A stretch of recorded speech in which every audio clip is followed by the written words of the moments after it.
معاذ بن جبل رضي الله عنه في العلم فأخذ أبو نعيم في الحلية عن معاذ بن جبل رضي الله عنه قال تعلموا العلم فإن تعلمه لله تعالى خفيا وطلبه عبادة ومذاكرته تسبيح والبحث عنه جهاد وتعليمه لمن لا يعلم صدقة وبذله لأهله قربا لأنه معالم الحلال والحرام فمنار سبل أهل الجنة والأنيس في الوحدة والصاحب في الغربة والمحدث في الخلوة والدليل على السراء والضراء والسلاح على الأعداء والدين عند الأخلاء يرفع الله تعالى به أقواما ويجعلهم في الخير قادة وأئمة تقتبس آثارهم فيقتدى في فعالهم فينتهى إلى رأيهم ترغب الملائكة في قلتهم فبأجنحتها تمسحهم يستغفر لهم كل رطب ويابس حتى الحيتان في البحر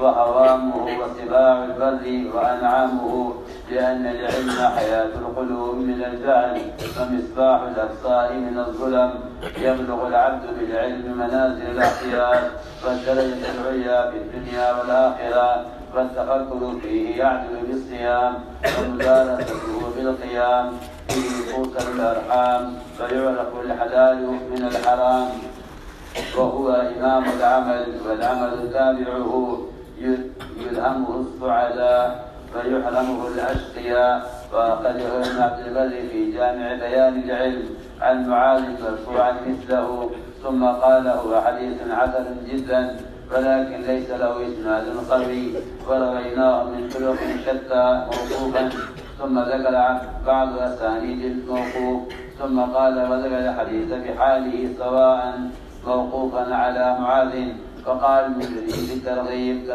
كذا قال ورفعه غريب جدا. بسم الله.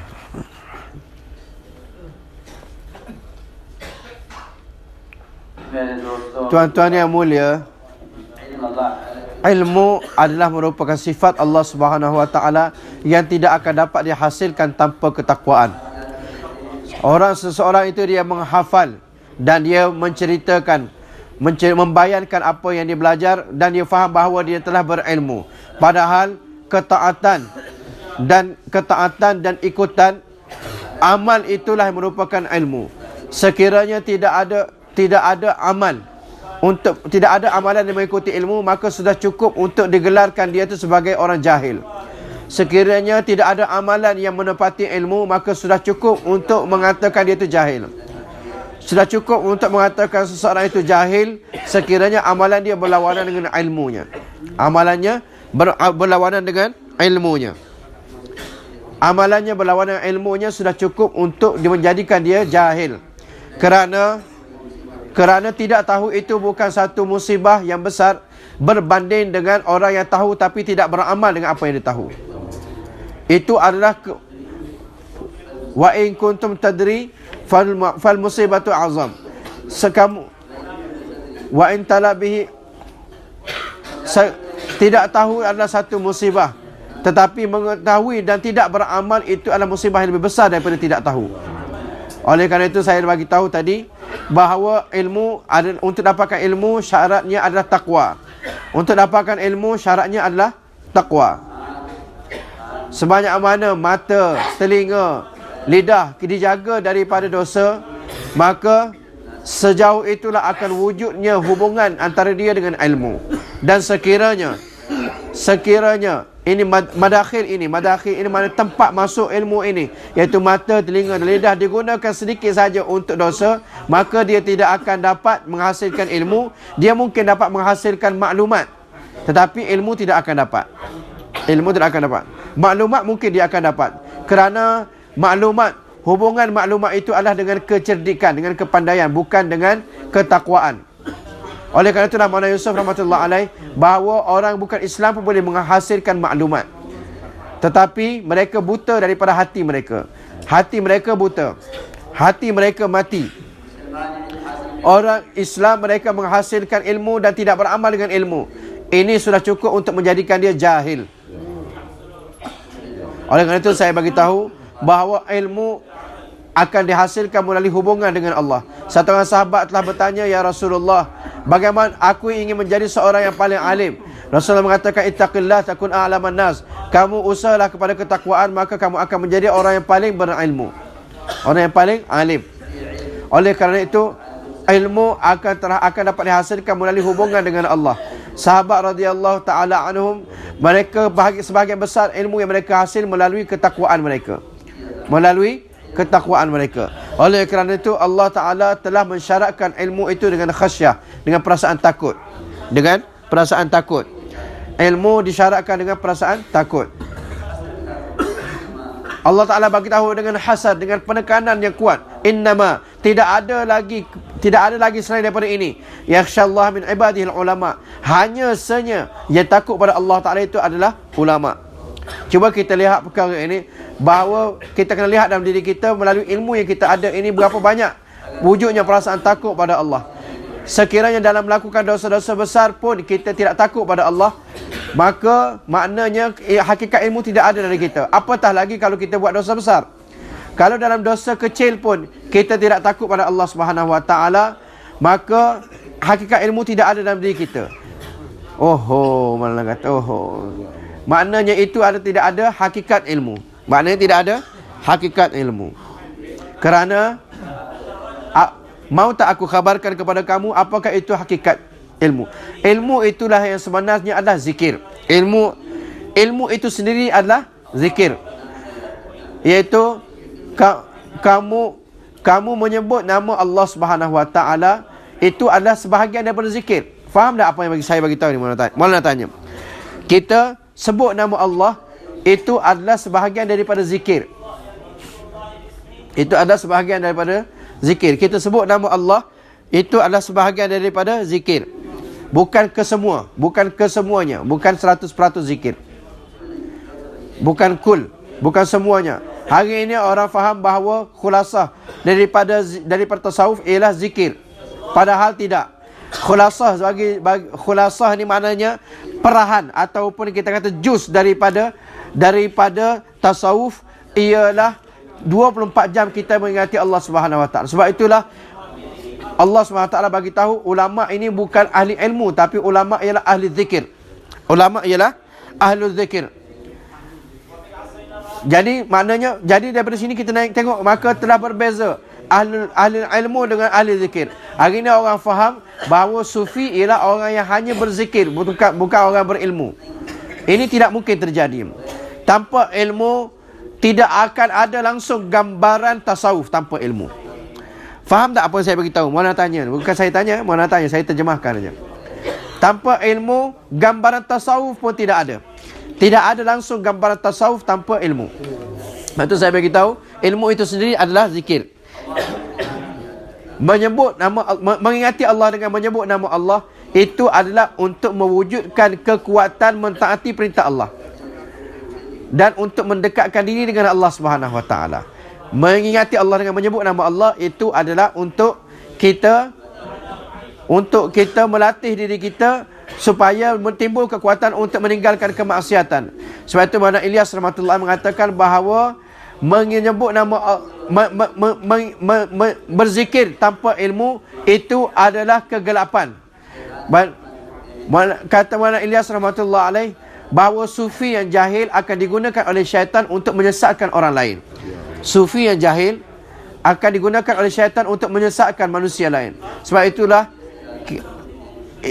ilmu dan zikir ini adalah saling berhajat antara satu sama lain. Kata Maulana Yusuf rahmatullah alaih bahawa khulasah perahan daripada ilmu dan zikir ialah mendatangkan kamu sentiasa tawajuh, sentiasa ingat Allah Ta'ala. Sebab itulah zikir ialah kamu mengingati Allah Ta'ala ketika kamu melakukan dosa. Zikir yang sebenar ialah ketika kamu lakukan dosa, kamu ingat Allah Subhanahu Wa Taala. Sebab dalam Quran Allah Taala bagi tahu orang yang bertakwa adalah orang yang pasti. Innal ladzina taqaw idza massahum ta'ifun minasyaitani tadhakkaru fa idza hum mubsirun. Bahawa orang bertakwa ialah orang yang mana apabila syaitan bawa dia kepada dosa, maka dia terus ingat Allah Subhanahu Wa Taala. Dia akan terus ingat Allah. Innal ladzina taqaw idza massahum ta'ifun minasyaitan tadhakkaru fa idza hum mubsirun. Mata dia terus terbuka ingat Allah Subhanahu wa taala. Terus dia sedar. Orang yang ketika melakukan dosa, dia lupakan Allah, maka inilah orang yang paling lalai.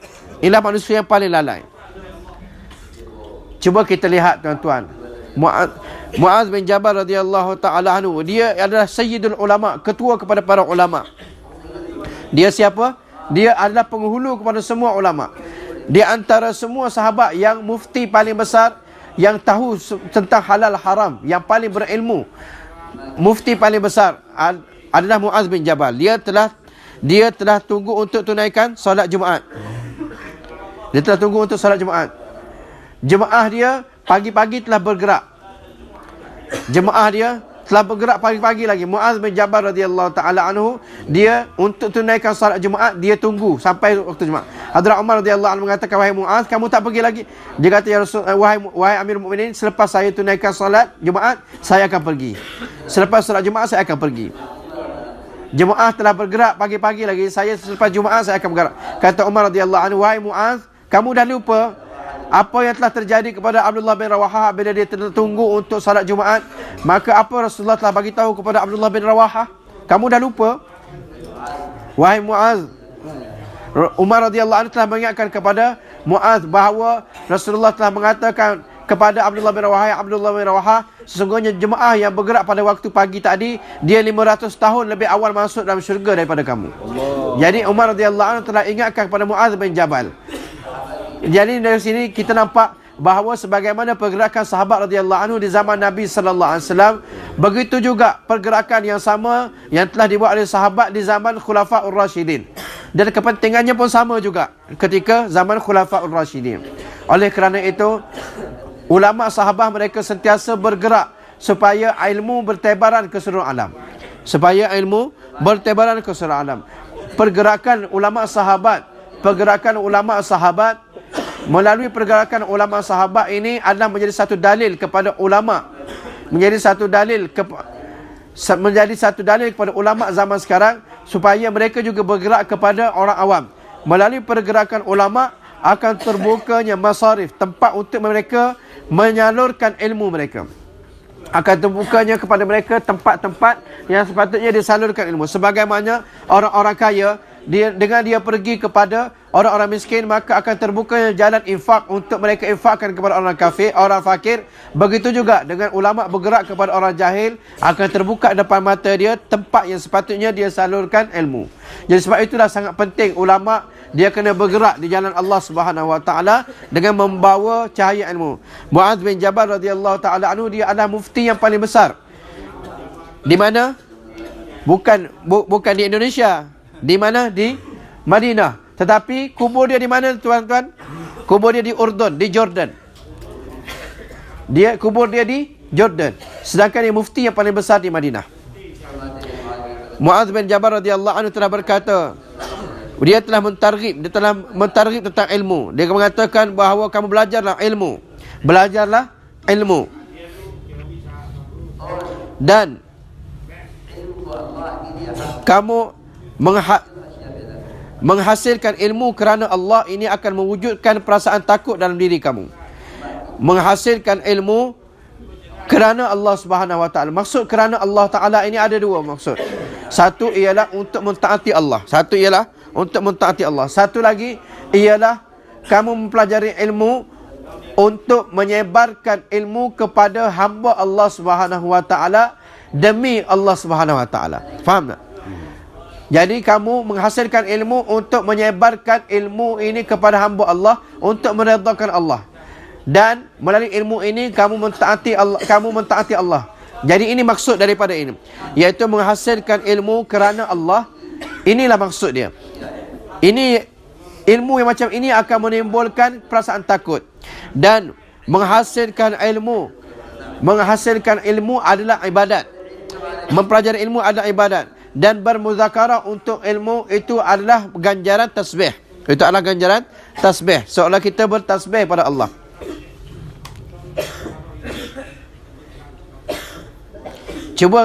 Cuba kita tengok tuan-tuan boleh. Dia bagi tahu bahawa kita akan dapat ganjaran tasbih.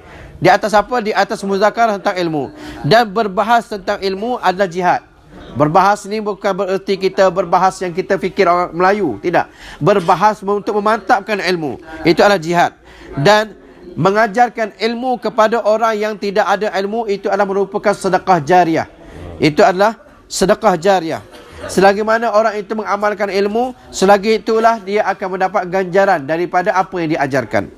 Cuba kita fikir tuan-tuan mulia, apabila satu orang dia telah mensedekahkan pakaian dia yang lama, yang dia telah buka, dia tidak ingin pakai dah. Dia pakaian lama tu dia bagi kepada orang miskin. Maka selagi mana orang miskin itu masih pakai pakaian dia, walaupun hanya sehelai benang, masih melekat kat badan miskin tadi, maka terus dan terus dia akan dapat pahala daripada ganjaran pakaian tersebut. Itu adalah memberi pakaian yang dah lama. Kita bagi kepada orang miskin. Selagi mana masih ada selai benang pada pakaian orang itu, maka dia akan terus dapat pahala. Jadi bagaimana pula untuk memberi kejayaan kepada seseorang dunia dan akhirat? Kita mengajarkan ilmu pada dia. Apa ganjaran yang Allah Ta'ala akan sediakan? Hari ini semua tabiat kita hari ini, kita kira tentang dari segi keduniaan kita. Sahabat radhiyallahu anhu mereka sentiasa mengira-ngira apakah ganjaran yang saya dapat di akhirat nanti. Kita sentiasa mengira-ngira apakah keuntungan dunia. Sahabat mengira-ngira apakah keuntungan di akhirat. Apabila memberi pakaian yang dah usang, yang dah lama kepada satu orang fakir, maka selagi mana dia pakai pakaian tersebut, walaupun satu benang masih melekat pada badan dia, dia akan terus mendapat pahala. Bagaimana pula dengan ilmu yang menjadi punca untuk dia dapat keselamatan dunia dan akhirat selama-lamanya. Apa ganjaran yang bakal kita dapat? Membelanjakan ilmu untuk orang Islam, ini adalah asbab untuk menghampirkan diri kepada Allah. Membelanjakan ilmu untuk orang Islam, ini akan menjadi asbab menghubungkan kita dengan Allah. Kenapa? Kerana ilmu akan membezakan antara halal dan haram. Ilmu akan membezakan halal dan haram.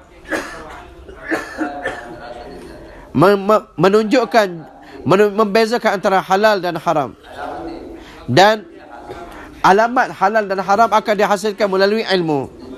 Dan ilmu adalah merupakan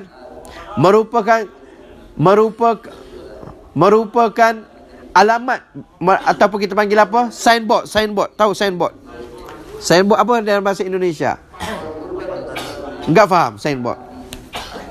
Itu alamat ditunjuk ke Jawa Timur. Itu dipanggil apa itu?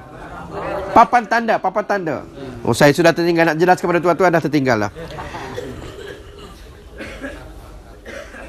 Dan di ketika sunyi diri, ilmu adalah peneman. Hari ini orang di sunyi diri bermain HP, dia orang kata. Sepatutnya dia ambil kitab baca, bukan jadi peneman kepada dia, tapi dia menjadikan HP sebagai peneman. Handphone, orang Malaysia panggil handphone. Dan ilmu ini adalah merupakan rahbar untuk menunjukkan kepada kegembiraan dan menyelamatkan daripada kemudaratan. Dan ilmu ini adalah merupakan senjata untuk melawan musuh-musuh. Untuk melawan musuh-musuh merupakan senjata. Dan ilmu ini adalah merupakan perhiasan ketika bersama dengan teman-teman. Dan melalui ilmu ini Allah Ta'ala telah tinggikan banyak manusia. Dan Allah Ta'ala telah menjadikan banyak manusia, banyak orang-orang berilmu ini berada dalam kebaikan dan sentiasa menjadi imam, yang mana melalui langkah-langkah mereka, melalui panduan mereka, melalui mereka dijadikan mereka itu sebagai panduan, dan perbuatan mereka telah dijadikan panduan kepada orang-orang biasa. Dan melalui pandangan ahli ilmu banyak orang akan mendapat petunjuk. Melalui pandangan ahli ilmu banyak manusia akan mendapat petunjuk. Orang akan tenang dan rasa tenang dengan pandangan yang diberikan ahli ilmu. Malaikat seronok malaikat bergembira untuk berkawan dengan ahli ilmu, bersahabat dengan ahli ilmu. Tuan-tuan mulia, hari ini kita seronok nak menjadi doktor, nak jadi engineer, nak jadi arkitek. Jadi saya setelah renung perkara ini, kata Maulana, bahawa satu orang dia telah belanjakan untuk menghasilkan ilmu. Dan satu orang pula berapa banyak belanja yang dia habiskan untuk jadi doktor. Untuk jadi doktor. Dia tidak ada semangat, tidak ada syok, tidak ada minat untuk membelanjakan harta kepada orang yang belajar ilmu. Dan dia sendiri tidak berminat untuk belanjakan harta untuk dia sendiri belajar ilmu. Dia fikir nak belanjakan ilmu untuk kebendaan, untuk perhiasan. Dia ingin bahawa ilmu ini akan dapat melalui sedekah dan zakat. Ilmu, semua orang fikir bahawa ilmu ini kita belajar dapat melalui sedekah dan zakat, tetapi untuk jadi doktor saya akan sanggup berhutang. Semua fikir macam ini. Untuk jadi doktor sanggup berhutang, sanggup jual tanah. Tapi untuk belajar ilmu cari harta zakat. Melalui harta saya nak jadi doktor. Tetapi untuk jadi mufti, untuk jadi alim, maka saya kena cari sedekah-sedekah orang. Tuan-tuan mulia, tengok ahli dunia, mereka merasakan belajar kemahiran. Mereka belajar kemahiran dunia, nak jadi doktor, berapa banyak belanja yang dia telah habis. Tuan-tuan tahu tak, nak jadi satu orang doktor, satu orang sanggup belanja ratusan ribu. Satu orang bagi tahu bahawa saya sejak 20 tahun saya jadi doktor, sampai sekarang saya belum selesaikan lagi hutang saya untuk jadi doktor. Hutang untuk 20 tahun dah kerja jadi doktor. Hutang yang digunakan untuk belajar jadi doktor tadi belum habis lagi dibayar. Cuba kita fikir, tuan-tuan. Saya renung perkara ini, saya sangat sedih bahawa berapa banyak belanja orang telah korbankan harta dia untuk belajar kemahiran dunia. Tetapi untuk ilmu, dia pergi minta-minta daripada orang lain. Sedekahkan sikit pada saya nak belajar ilmu. Semoga Allah Ta'ala ampunkan kita, tuan-tuan. Malaikat sangat ingin untuk bersahabat. Targhabul malaikat fi hullatihim. Malaikat sangat menginginkan untuk bersahabat dengan orang berilmu, dan dia akan membentangkan sayapnya ke atas, dan dia akan sapu sayapnya di atas tubuh-tubuh orang yang belajar ilmu. Dan semua makhluk, sama ada yang masih hidup ataupun sama ada yang bergerak ataupun yang mati, semua sehingga binatang-binatang di hutan, sehingga ikan-ikan di lautan, sehingga burung-burung yang berterbangan, semua sekali, sehingga binatang-binatang buas dan semua binatang berkaki empat, sama ada di udara, di lautan, di daratan, semua mendoakan keampunan untuk orang yang berilmu. Kerana ilmu adalah untuk menghidupkan hati yang mati dan untuk menghilangkan kejahilan, dan inilah merupakan cahaya kepada mata dan untuk berjalan dalam kegelapan. Seseorang itu melalui ilmu, dia akan sampai kepada darjat orang yang terbaik di dunia dan di akhirat, dan dia akan mendapat kedudukan yang tinggi di dunia dan di akhirat melalui ilmu. Berfikir untuk mencari ilmu ini adalah sama seperti orang yang berterusan dalam puasa dan duduk dalam majlis ilmu, bermuzakarah tentang ilmu. Inilah seperti mana bangun di malam hari, bertahajud di malam hari. Seperti mana bertahajud di malam hari. Tidak ada gantian dia. Tapi kena ingat, beraber ni sama. Tapi bukan mesti cukup dengan ilmu tak payah bangun tahajud malam. Tidak. Sama dari segi pahala, tapi tidak sama dari segi kedudukan dia. Sama dari segi pahala. Kena fikir ni orang-orang belajar ni. Oh, saya dah hari ni orang fikir saya dah buat satu amal, maka inilah gantian dia kepada amal yang lain. Dah cukup. Maksud sama di sini ialah kamu akan dapat ganjaran sebagaimana ganjaran orang berdiri malam. Tetapi bukan bererti kamu tidak perlu berdiri malam. Cuba kita bagi tahu, tuan-tuan mulia, sekiranya seorang dia fikir bahawa